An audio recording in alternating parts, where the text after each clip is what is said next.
किसी भी सुदृढ़ समाज की नींव होती है उसकी एकता। एक छोटा सा उदाहरण अगर उसका दिया जाए तो एक बार की बात है कि कई देशों ने केकड़ों पर परीक्षण किए और सभी देशों के एक साथ परीक्षण जब शुरू हुए तो सभी अपने अपने देशों के केकड़े लेकर आए। अब जापान वाले अपने केकड़े लेकर आए, उन्होंने एक डब्बे में केकड़ों को बंद किया और ढक्कन बंद कर दिया। अमेरिका वाले अपने केकड़े लेकर आए, एक डब्बे में उनको बंद किया और ढक्कन बंद कर दिया। इंग्लैंड वाले अपने लेके आए, जर्मनी वाले अपने लेके आए, सबने ढक्कन बंद कर दिए। भारतीय लोग अपने केकड़े लेकर आए लेकिन ढक्कन खुला छोड़ दिया। अब सबने पूछा, बोले साहब इसमें ढक्कन बंद करिए। हमने कहा क्यों? बोले ये केकड़े भाग जाएंगे। तो भारतीय लोग कहते हैं, बोले साहब निश्चिंत रहिए, ये भारतीय केकड़े हैं, ये भागेंगे नहीं। बोले क्यों? बोले एक ऊपर चढ़ेगा तो दूसरा टांग पकड़ के खींच लेगा। तो केकड़े की जो परंपरा है उसको हमें बदलना पड़ेगा। एक सुदृढ़ समाज का पर्याय ये होता है उसकी एकता।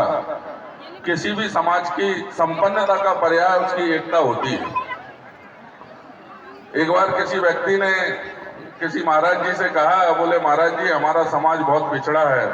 कोई साधु थे, तो बोले इसका कारण क्या है? तो वो महाराज जी उस व्यक्ति को बोलते हैं, बोले भाई ये पेड़ को पूछ के आ, तू कटेगा कैसे?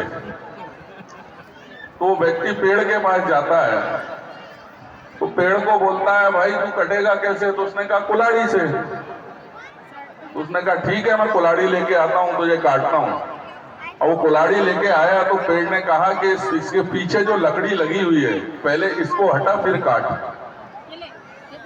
तो आप उस अकेली कुल्हाड़ी से उस पेड़ को नहीं काट सकते जब तक उसमें उस लकड़ी का दस्ता नहीं होगा। तो कभी किसी पेड़ के कटने का कोई किस्सा ना होता अगर कुल्हाड़ी के पीछे लकड़ी का हिस्सा ना होता। हम हमारे ही लोगों की टांग खींचते हैं, इसलिए कई बार ऐसी परिस्थितियां बन जाती हैं।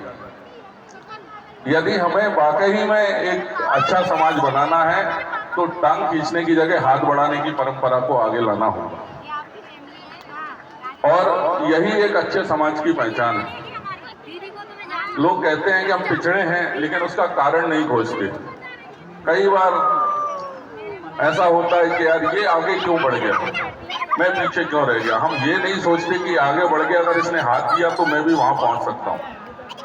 तो ये मानसिकता हमको अपनानी पड़ेगी। टांग खिंचाई की जगह हाथ मिलाई शुरू करनी पड़ेगी। हालांकि ओझा समाज मित्र मंडल इस बात से बहुत